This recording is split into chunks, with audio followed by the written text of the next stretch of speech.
The Siberian blizzard slams into me with no warning, like a fist made of ice. At 40 below, every breath feels stolen, every second a negotiation with death. There's no rescue coming, not out here. If I don't build shelter before darkness falls, the cold will tear the life out of me. And before we dive into this fight for survival, hit that like button so this knowledge reaches the people who might one day need it. I need deep snow, enough to build a dome thick enough to hold heat and hold its shape. Too shallow and the shelter collapses before it even forms. This spot it'll have to do. A quinsy isn't elegant, but out here, elegance is useless. Survival is all that matters. Every step drains heat and energy, but stopping here means freezing in minutes. Forward is the only option left. Daylight is slipping. The storm is sharpening. If I want to see sunrise, the work begins now. This tool is my lifeline now. The only thing standing between me and the lethal cold waiting to claim the night. To build a quinsy, I don't carve, I pile. I need a massive mound of loose snow, tall enough to carve a room inside. Out here, this isn't architecture. It's desperation shaped by wind. Every shovel of snow becomes ammunition for the shelter. I'm not just digging, I'm racing the storm. Because the moment darkness hits, the world turns lethal. Wind helps compact the snow, but it also tears the heat straight from my body. It's a brutal trade, but without this mound, I won't last the night. The mound is big enough. Now comes the hardest part, letting it settle, and then carving out the chamber without collapsing it from the inside. This is where precision becomes survival. This mound isn't a shelter yet. Right now it's just raw snow, weak, brittle, unstable. I have to let it sit, let it compress, let it transform through cold and pressure. This process is called sintering. The snow crystals compress, melt just slightly at their sharpest points and then refreeze, turning loose powder into a solid mass. While the mound hardens, there's nothing to do but wait. But waiting doesn't mean stopping. Out here, even your rest has a purpose. Melting snow for tea is more than comfort. It's survival. Eating snow drops your core temperature. Drinking it keeps you alive. Hot liquid brings back clarity. Out here, fatigue steals judgment. Judgment keeps you alive. This moment is the closest thing to warmth I'll feel for hours. These sticks will be my guide. When I carve the chamber, they'll tell me if I'm digging too far, or if the walls are still thick enough to keep me alive. Spacing the sticks evenly is critical. Too close and the dome weakens. Too far and I risk carving straight through the wall. The mound is ready. The sintering is done. The storm is shifting toward night, and now the real challenge begins. Carving a home out of frozen darkness. In the freezing dark, the ceiling becomes the most critical line between safety and collapse. He feels for tension, for weakness, for the slightest vibration. A snow shelter doesn't forgive mistakes, it rewards precision.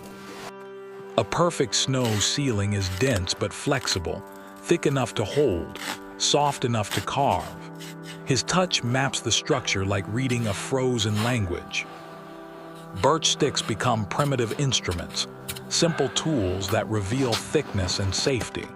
Any section too thin could give way under shifting winds. A well-balanced ceiling glows just enough. Too bright means too thin. Total darkness means too thick. He reads the snow like a survival instinct. He listens for stress fractures, tiny sounds that reveal shifting weight. Silence here is the sound of safety. The ceiling is strong. The curve perfect. With this foundation set, he can now carve deeper and begin transforming the hollow into a livable refuge. He marks the exact point where warm air must escape. Without ventilation, this shelter becomes a frozen coffin. And if you're fascinated by extreme survival like this, Make sure you follow for more deep dive episodes. The first puncture is delicate. It must be centered, clean, and slow. A rushed hole risks destabilizing the dome. When daylight finally pierces through, the shelter becomes connected to the outside world. This single hole keeps air fresh and condensation low. He widens the channel slowly, forming a narrow chimney. A vent this precise prevents carbon monoxide buildup during cooking. The flame tilts sharply upward, proof the air is flowing. Even in a snow shelter, proper ventilation is the difference between warmth and danger. The vent is complete. Now the shelter can handle fire, warmth, and long hours of sub-zero darkness. He prepares the sleeping platform first, the one thing that stands between him and the deadly cold. The pad keeps his body from sinking into frozen ground. In these temperatures, sweat is fatal. He vents heat in small, deliberate doses, keeping every layer dry before nightfall. Every essential tool is laid out where he can reach it. In deep winter survival, order is not comfort, it's security. He checks the ceiling once more. A collapse at night could bury him alive, but the dome holds firm. The snow has bonded into solid shelter. He carves a block of snow to close off the entrance. It won't seal the shelter entirely, but it will stop the worst of the wind. He places a candle for testing. One flame can warm the dome slightly, but only if positioned safely and regulated. The shelter is organized, the air flows, the snow holds strong. Now comes the long, silent night, the real test of the Quincy.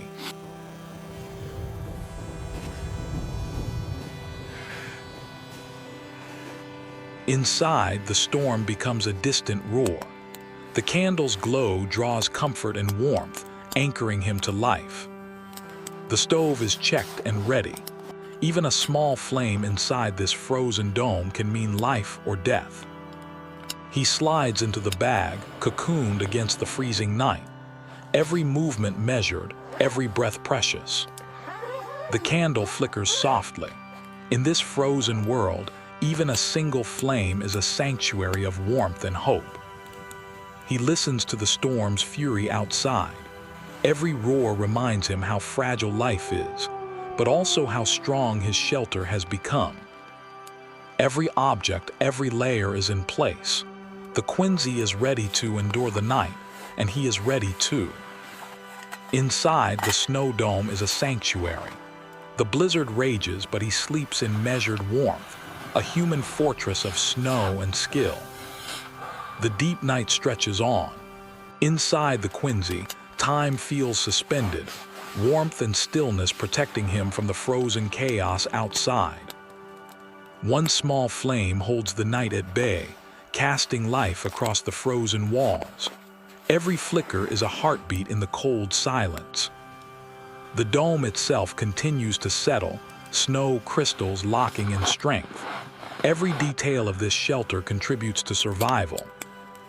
The first light of dawn seeps through the frozen walls.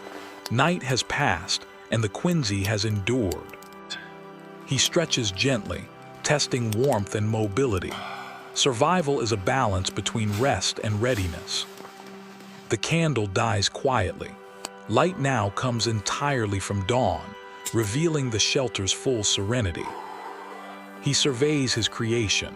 The dome has held firm, the vent works, and the snow is dry and solid. A fortress built by human hands. Prepared and rested, he is ready to face the transformed world outside. The Quincy has protected, sheltered, and ensured life through the frozen night. He pushes the entrance block aside, preparing to meet the frozen world beyond. Dawn reveals the landscape's unforgiving beauty. The first moments outside the dome are a careful crawl. Every inch is measured, every breath precious in the frigid air. He emerges into a frozen paradise. The blizzard has passed, leaving brilliance and danger intertwined. He surveys the vast, frozen world. Every ridge, every crystal glint reminds him of nature's harsh beauty and his own resilience. Each step leaves a trace of survival. The Quincy stands behind him, a silent guardian against the storm. He inspects his creation. The dome has endured the night, proving the power of skill, preparation, and patience. He pauses to reflect. Each challenge met, each technique applied, has allowed him to survive in one of Earth's harshest realms. He steps forward, leaving the Quincy behind but carrying its lessons. Survival is both a place and a skill. He moves into the early morning light. The landscape is harsh yet beautiful, a frozen testament to survival. From this ridge, he sees the scale of the wilderness.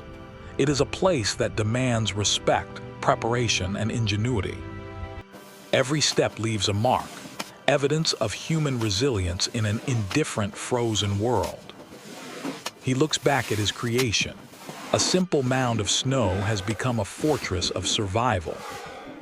Every adjustment ensures comfort and mobility. Preparation is as crucial after survival as during it.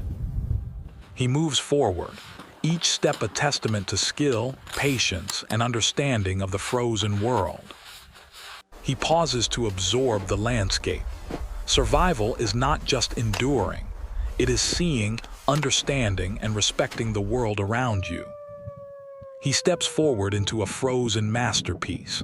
If you enjoyed witnessing survival in one of Earth's harshest environments, subscribe, like, and share to explore more extreme adventures. Remember, preparation, skill, and respect for nature make survival possible.